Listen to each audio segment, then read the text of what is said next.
Solo friend, स्वागत है आपका अपने चैनल यूपीएस स्टडी पॉइंट में एक बार फिर से। तो दोस्तों फाइनली आप लोगों का आज एग्जाम कंप्लीट हो गया है। भैया किस तरीके से एग्जाम गया, कैसा गया, कमेंट बॉक्स में ज़रूर से बताइएगा। और आप लोगों की एक हेल्प चाहिए दोस्तों। अब आप यहां पर पूरी तरीके से फ्री हैं दोस्तों। अब आप अपने रिजल्ट का इंतजार करेंगे। तो भैया अगर आपने सब्सक्राइब नहीं किया है जल्दी से सब्सक्राइब कर ले। हम बहुत ही जल्द 20,000 सब्सक्राइबर कंप्लीट करने वाले। मैंने देखा दोस्तों 6 से 7,000 स्टूडेंट हमारी वीडियोज़ को देखते हैं और आप में से ज़्यादा यहाँ पर 100 से या फिर 150 स्टूडेंट ही सब्सक्राइब करते हैं। तो आज से निवेदन है दोस्तों, जल्दी से कर दीजिए सब्सक्राइब, क्योंकि अभी आप लोगों के रिजल्ट के बारे में जो भी इन्फॉर्मेशन होगी कि भैया कितने स्टूडेंट पास हो रहे हैं, किस तरीके से स्टूडेंट फेल हो रहे हैं, ये सारी जानकारी आपको इस चैनल पर मिलेगा दोस्तों। इसके लिए सब्सक्राइब जरूर से करिएगा। हर एक स्टूडेंट सब्सक्राइब करेगा। मैं देखना चाहता हूँ कि कौन कौन से स्टूडेंट हैं जो कि यहाँ पर सब्सक्राइब करते हैं, और कमेंट बॉक्स में आप लिख दीजिएगा कि हाँ सर मैंने सब्सक्राइब कर दिया है।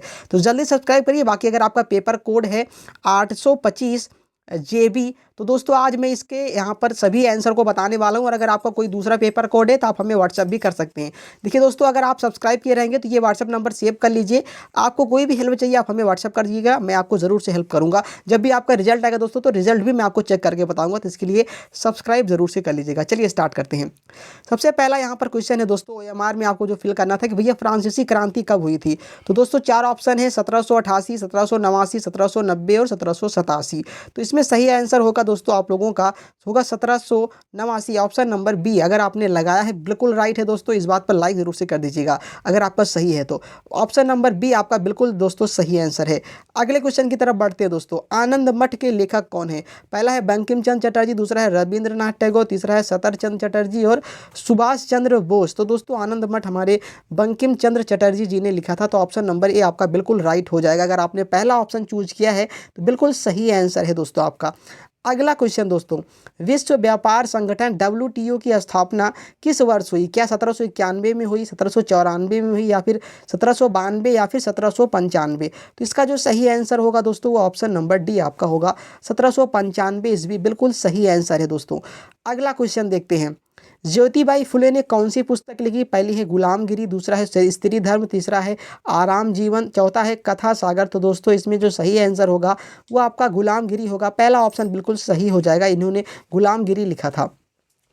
अगला क्वेश्चन दोस्तों, सत्ता के क्षैतिज वितरण से क्या समझते हैं। पहला है सत्ता का संघीय वितरण, सत्ता का अलगाववादी वितरण, कार्यपालिका व्यवस्थापिका तथा न्यायपालिका के बीच सत्ता का बंटवारा, केंद्र और राज्य की सरकार के बीच सत्ता का बंटवारा। तो इसमें जो सही आंसर होगा दोस्तों वो ऑप्शन नंबर सी होगा, कार्यपालिका व्यवस्थापिका तथा नगर न्यायपालिका के बीच सत्ता का बंटवारा। ये अगर आपने लगाया है आंसर OMR में तो बिल्कुल आपको पूरे नंबर मिलेंगे।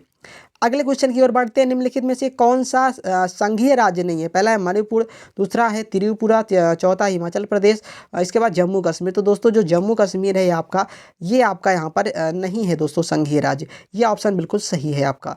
अगला है भैया, धर्मनिरपेक्ष राज्य है, धर्म का कोई स्थान नहीं होना चाहिए, एक राष्ट्र एक धर्म में विश्वास होता है, केवल बहुसंख्यक समाज ही यहाँ पर धर्म को मान्यता मिलती है, या फिर सभी धर्मों को समान समझा जाता है।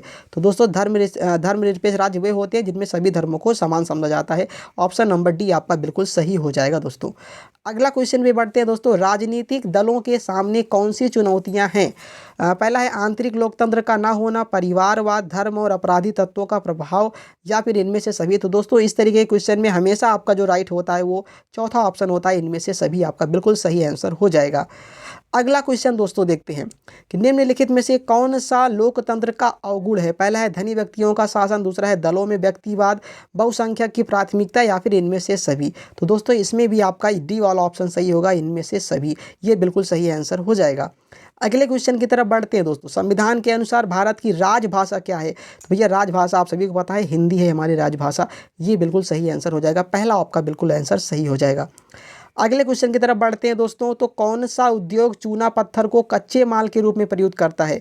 तो दोस्तों 4 ऑप्शन है, एल्यूमिनियम, सीमेंट, चीनी और पटसन। तो सही आंसर आपका सीमेंट होगा दोस्तों। क्या होगा यहाँ पर, सीमेंट आपका सही ऑप्शन हो जाएगा। सीमेंट अगर आपने लगाया है तो बिल्कुल सही है। भारत में आर्थिक उदारीकरण की शुरुआत, जो कि 12वें क्वेश्चन का दोस्तों सही आंसर क्या होगा, 1991। अगर आपने 1991 लगाया है तो बिल्कुल आपका राइट आंसर है दोस्तों। अगले क्वेश्चन की तरफ बढ़ते हैं दोस्तों जल्दी से। अगला क्वेश्चन है राष्ट्रीय उपभोक्ता अधिकार दिवस कब मनाया जाता है? 5 अप्रैल, 22 फरवरी, 24 नवंबर और 24 दिसंबर। तो सही आंसर दोस्तों क्या है? 24 दिसंबर आपका बिल्कुल सही आंसर है। ऑप्शन नंबर डी आपका बिल्कुल सही आंसर है दोस्तों। अगला है लौह अयस्क किस प्रकार का संसाधन है? पहला है नवीकरणीय योग्य, प्रवाह, जैव या फिर अनवीकरणीय योग्य। तो दोस्तों इसमें सही ऑप्शन आपका अनवीकरणीय योग्य होगा। ऑप्शन नंबर डी आपका सही आंसर हो जाएगा। अगले क्वेश्चन की तरफ बढ़ते हैं दोस्तों। यहाँ पर देखेंगे निम्नलिखित में से कौन सा राज्य तांबा का मुख्य उत्पादक राज्य है? तो भैया तांबा का जो मुख्य उत्पादक राज्य है वो आपका मध्य प्रदेश है। पहला ऑप्शन बिल्कुल सही आंसर हो जाएगा। पहला ऑप्शन आपका राइट आंसर है। अगले क्वेश्चन की तरफ बढ़ते हैं। निम्नलिखित में से कौन सा व्यक्ति अर्थव्यवस्था के प्राथमिक क्षेत्र से संबंधित करता है? तो ये मैंने आपको मॉडल पेपर में कराया था। मछुआरा दोस्तों आपका जो है सही आंसर हो जाएगा। पहला ऑप्शन बिल्कुल सही आंसर है। अगले क्वेश्चन की तरफ बढ़ते हैं भैया। सूचना का अधिकार अधिनियम कब लागू हुआ? तो दोस्तों ये जो लागू हुआ था ये आपका 2005 में लागू हुआ था। ऑप्शन नंबर ए बिल्कुल राइट आंसर होगा। अगले क्वेश्चन की तरफ बढ़ते हैं दोस्तों। निम्नलिखित में से किस राज्य में बांधवगढ़ राष्ट्रीय उद्यान अवस्थित है? तो दोस्तों राष्ट्रीय बांधवगढ़ राष्ट्रीय उद्यान कहाँ है? तो वो है मध्य प्रदेश में दोस्तों। ऑप्शन नंबर ए बिल्कुल राइट आंसर होगा। अगले क्वेश्चन की तरफ बढ़ते हैं। तो कपास की खेती के लिए निम्नलिखित में से कौन सी मिट्टी होती है? क्या लाल मिट्टी होती है, क्या लैटेराइट होती है, काली होती है या फिर जलोढ़ होती है? तो दोस्तों सही आंसर आपका काली मिट्टी होगा। ऑप्शन नंबर सी आपका बिल्कुल सही आंसर हो जाएगा। इस क्वेश्चन का आंसर आपको बताना है दोस्तों। मैं आपको ये कमेंट बॉक्स में बताने के लिए छोड़ता हूँ कि निम्नलिखित में से किस वर्ष में बांग्लादेश ग्रामीण बैंक की शुरुआत हुई थी। एक क्वेश्चन मैं आपके लिए छोड़ता हूँ दोस्तों। इसका जो सही आंसर है वो कमेंट बॉक्स में पिन कर दूंगा। फिलहाल के लिए आप सभी कमेंट में बताएंगे कि इसका सही आंसर क्या आपने लगाया है। बाकी अगर आपको देखना है तो आप कमेंट में देख लीजिएगा इसका सही आंसर क्या है। तो ये आंसर आप जल्दी से कमेंट करेंगे। अगले क्वेश्चन की तरफ बढ़ते हैं जो कि आपके मानचित्र से संबंधित था दोस्तों। इसमें भी मैं आंसर बता देता हूं आपको। वह स्थान जहां पूर्ण स्वराज की मांग प्रस्तावित हुई थी वो कौन सा राज्य था दोस्तों? वो लाहौर था दोस्तों। वो क्या था दोस्तों? लाहौर था, जो कि पंजाब अभी यहाँ पर पाकिस्तान में है।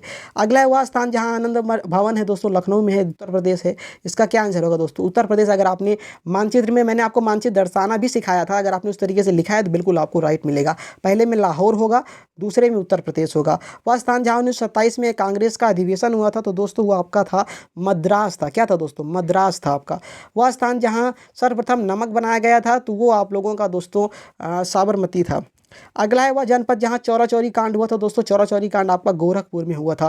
तो ये आप यहाँ पर अगर इस तरीके से गोरखपुर को दर्शाएं, गोरखपुर कहाँ पर है? उत्तर प्रदेश में ही है, तो आपको उत्तर प्रदेश दर्शाना था। आनंद भवन को भी उत्तर प्रदेश में दर्शाना था। इसके बाद मद्रास तमिलनाडु में दर्शाना था। इसके बाद ये गुजरात में दर्शाना था। और इसके बाद पहला जो है पाकिस्तान की तरफ, मतलब कि मैप के थोड़े ऊपर आपको दर्शा देना था। तो अगर आपने इस तरीके से किया है तो बिल्कुल आपके पूरे नंबर मिलेंगे। और आपको जितने भी क्वेश्चन मैंने आपको बताए उनमें से कितने आपके सही हुए हैं ये आप कमेंट बॉक्स में जल्दी से आप कमेंट करेंगे दोस्तों कि 20 में से कितने क्वेश्चन सही करके आए और ये मैप वाला आपका सही हुआ है या फिर नहीं। एक बार आप कमेंट जरूर से करिएगा। बाकी अब तो पेपर खत्म हो चुका है तो दोस्तों इसके लिए आप लाइक करिए वीडियो को और चैनल को सब्सक्राइब करिए। अभी रिजल्ट के लिए आपको लगातार अपडेट इस चैनल पर मिलते रहेंगे, तो जल्दी से शेयर कर देंगे अपने दोस्तों को भी। चलिए दोस्तों मिलेंगे नेक्स्ट वीडियो में। कोई और पेपर कोड है तो दोस्तों हमें व्हाट्सअप जरूर से करिएगा। चलिए दोस्तों मिलेंगे नेक्स्ट वीडियो में। तब तक के लिए जय हिंद, वंदे मातरम।